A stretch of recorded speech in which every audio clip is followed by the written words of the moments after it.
Alright, so we're driving out of the pit lane of the Behl International Circuit in a Maserati Quattroporte.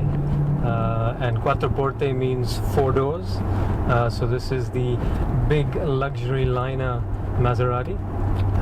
And I spent a week with the Gran Turismo in the UK recently, and that thing was brilliant. So let's see how this big luxury liner does on the racetrack. So a couple of things. Put the gear lever into manual, set the thing here to sport, and that gives you a little bit of throttle response, a little more feel in the steering wheel. We're now approaching the back straight of the BIC, and this is a 1.2 kilometer straight where you can touch certainly upwards of 200 kilometers an hour, 300 in some cars, so we'll see where the Quattroporte takes us. Let's also get a little adventurous and turn the traction control off. The BIC has a lot of runoff, so we should be alright. Engine out of a Ferrari. Yeah, it's essentially a front mid-engine car. The engine is behind the center line of the front wheels, so fairly good weight balance from that point of view. It's got a transaxle at the back, which means that the gearbox and the rear axle is one unit. Again, that's for weight distribution. So it's got I think a rear weight bias of 53 to 47. So pretty good balance to the chassis as a whole. Obviously, it is a luxury car, so it's sort of big and heavy to a certain extent. But the key with this is that firstly it's beautiful.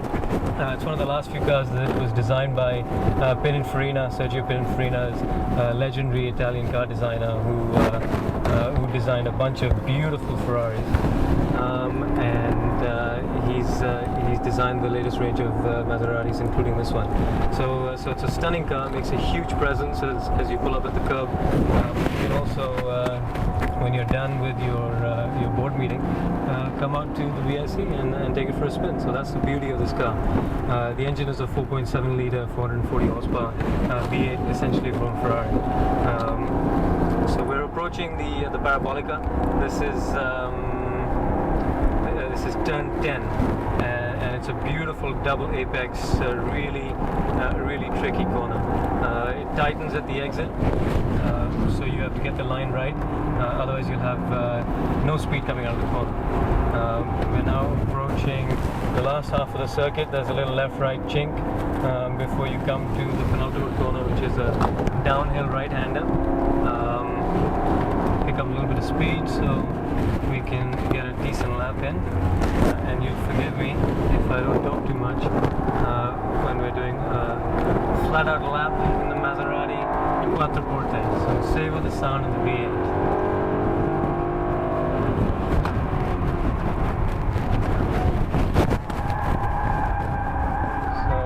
Bit of understeer when you turn in, and the rear end comes out really nicely on the power. It's an automatic transmission, but it's got manual shifts, paddle shifts, so it's a much smoother transmission, and yet it allows you to change gears when you want to. Really like braking for turn 1, and we just about clipped the apex. Hug the curb on the left. Coming up to turn 3, blind apex here, uphill, and carry as much speed as you can onto the straight. So we've got a V-box here recording time. It's not telling me very much at the moment, but we're approaching the first split at the end of the front straight, so let's see what that says.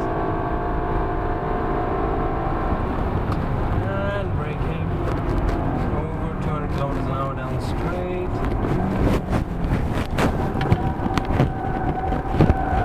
Get it turned in and get it on the bar.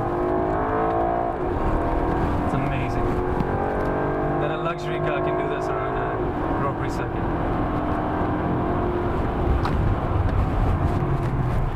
Carry speed through here.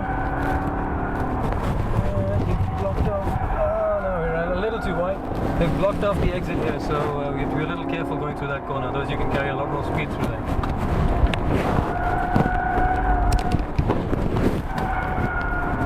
For a big car, it changes direction really well. You think the nose is going to run wide, but it only does that really throw it into a bend. Otherwise it's amazingly predictable. So much grip.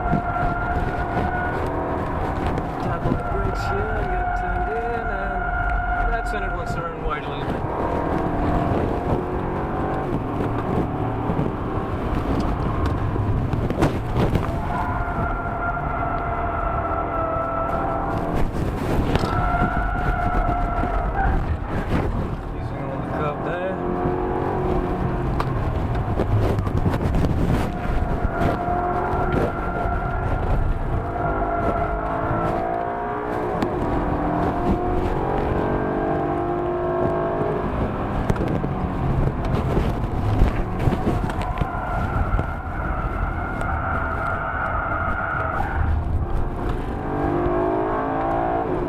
Wants to push wide a little bit.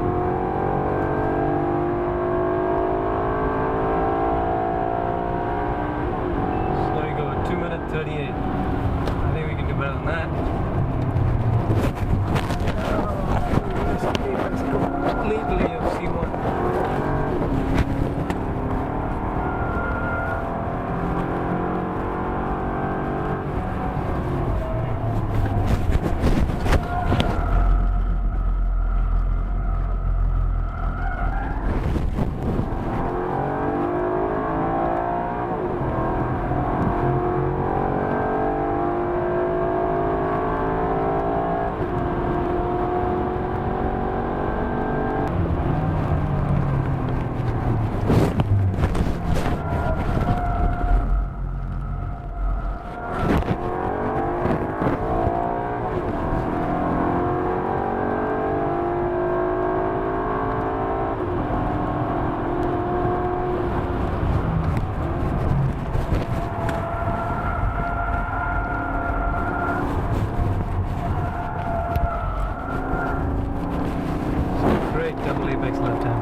Ducati 848 right in front of us, and we should get across the line comfortably before.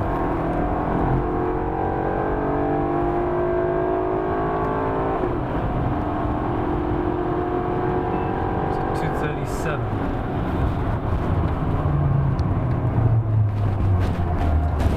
Ooh, again we missed the apex completely, so I think we're going to pull it down and let the brakes cool off a little bit. So 2 quick laps. I think we could have been a little cleaner, but it's amazing how this car changes direction. There's just relentless grunt from the V8. Obviously you can always use a little more power.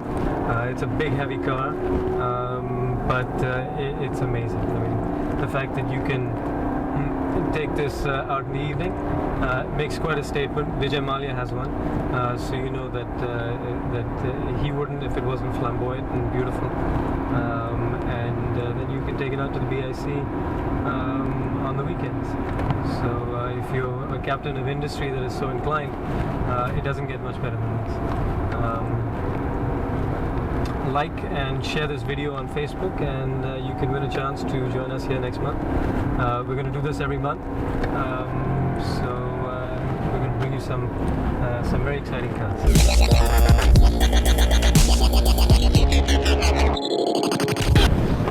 Alright, so we are now driving out of the pit lane of the Bode International Circuit in a Mini Cooper S. So first things first, let's get a decent driving position, get the steering a little closer, and put it in sport. There we go, you can feel it immediately. It changes the nature of the delivery of the engine, the nature of the power from the engine completely. We're going to turn off traction control. Anyway, we're only going to get a lot of wheel spin because it's a front wheel drive, but it helps you with power coming out of the corners a little bit anyway.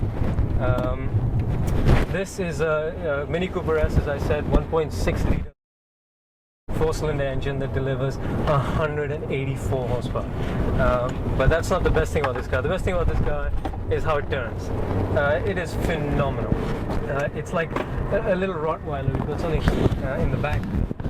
It's like a little Rottweiler that is just tugging at the leash all the time. It wants to sniff every single hedge on the side of the road when you take it for a walk. So you really have to be very precise with how you turn the steering wheel on this car, because it responds to every single movement. It's a brilliant little thing. We're down the back straight of the BIC, and again 1.2 kilometers.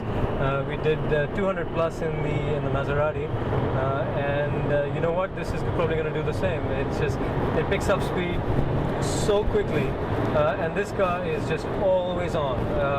There's no way that you can jump into this car, and if you have even a little bit of petrol running through your veins, drive it slowly. It's phenomenal. It just, oh my god. So the Maserati that we just lapped in is big and heavy.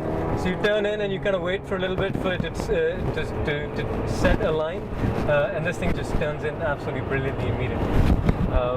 It doesn't have a V8 with 440 horsepower, so it's going to be a little slow, but that's not the point. The point is that it is so rewarding to drive on the track. I mean, it is just so absolutely precise that it just responds to every single little twitch of the steering wheel. It might squeal, but boy doesn't have grip, and boy doesn't have power. If you saw our issue last month, or if you saw the video we made last month, we raced this against a go-kart, and not just any go-kart, but a 125cc two-stroke racing go-kart at the Quattroporte karting track. And the idea behind that was that everybody gets into this car and says it drives like a go-kart with a roof on. Well, we wanted to see if it actually did that, and it did a pretty good job. It was phenomenal on a really tight go-kart track. And it was just a couple of seconds off the pace of a racing go-kart on home turf for the car. So it did pretty well. So let's see how it does on a proper big circuit like this Grand Prix circuit that we've got here, which is an amazing track. The surface is so smooth. In fact, it's so smooth that the car tends to almost understeer a little more on this than it would on something that's been rubbered in a little more. But since the Formula 1 race, there hasn't been too much action. There have been a couple of track days, but not much else. Okay, we're coming up to the front straight. Let's try and carry as much speed as we can.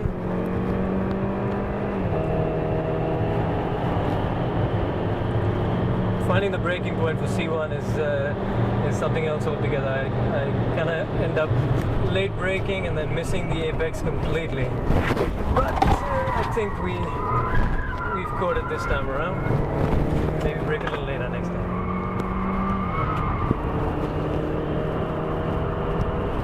Turn 3 again is blind, going up the hill. And let's get the apex. Power out, minimize the wheel spin.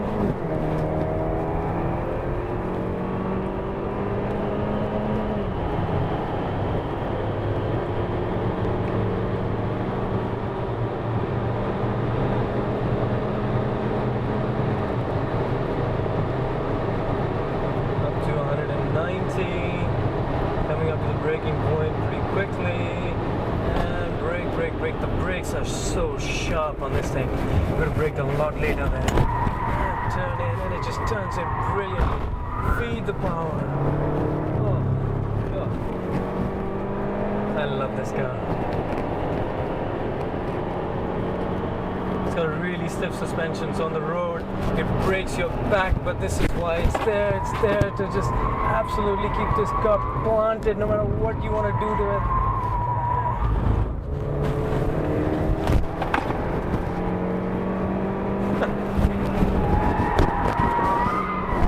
Got the rear end coming out on you nicely.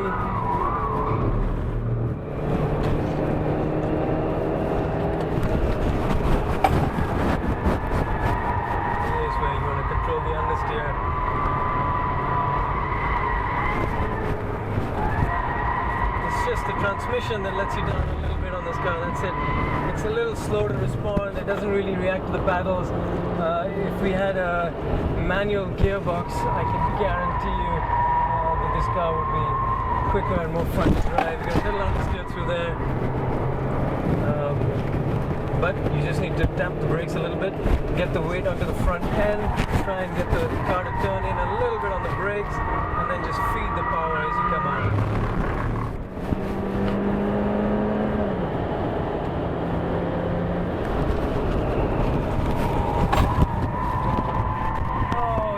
The apex by a mile.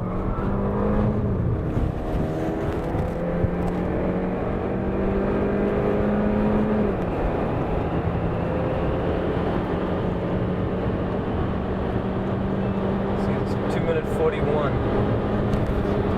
So brake a little later for C1. Turn in. There you go. That's perfect. Come on. See, it just encourages you all the way this car. Brake, don't run wide, and put the power down.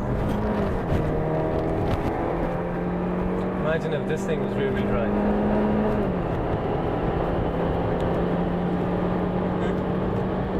You can't not drive the Mini without a smile on your face. That's the beauty of this car. Considerably more wind noise than in the Maserati, understandably so. Whoa, getting a little bit of squirm on the brakes. We had a little bit of an issue with the left rear in terms of air pressure.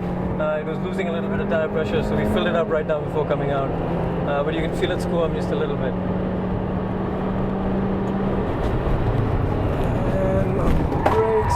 Turned in, okay, carried way too much speed through there, and really untidy.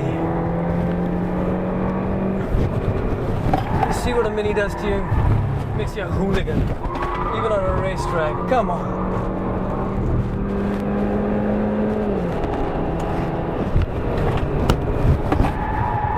Come on. Tie the line in, run it wide. We just want to get it on the power nice and early. Oh no! So these long corners, it's all about controlling the understeer. Come on. I think we have gotten to a point where the tires are a little overheated at this point, so doesn't quite have the grip that it did on lap 1. Getting a lot more understeer, but it's so responsive. It's so easy to play with this car. It's phenomenal. Let's try and see if we can hit the apex of this corner this time around. That's a little better. Come on, carry speed coming out of the corner. Nice.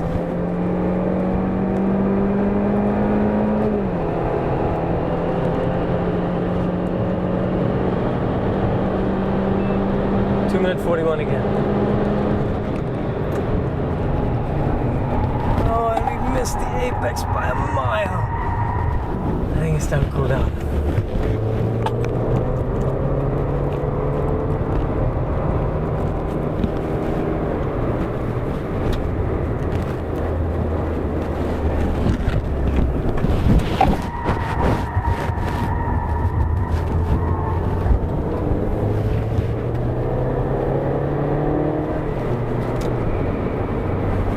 So, does it do as well on a proper Grand Prix circuit as it does on a karting track or out on the road? Frankly, it's phenomenal. It is so much fun. It just has a little bit of understeer that you're always fighting with. It'd be easier if you had a manual gearbox, but other than that, it is so responsive. It is so flat. It drives so well. It's light. It's lit. The power delivery is there all the time. It's a fantastic car. Whether you're out on a karting track racing a little go-kart, or you're out on a Grand Prix circuit trying to match the time of a Maserati Quattroporte of all things. So you've got the biggest thing on wheels that you can bring to a Grand Prix circuit and have a little bit of fun, and you've got what's amongst the smallest cars in the market that you can bring in and have some fun. It's a pretty good combo.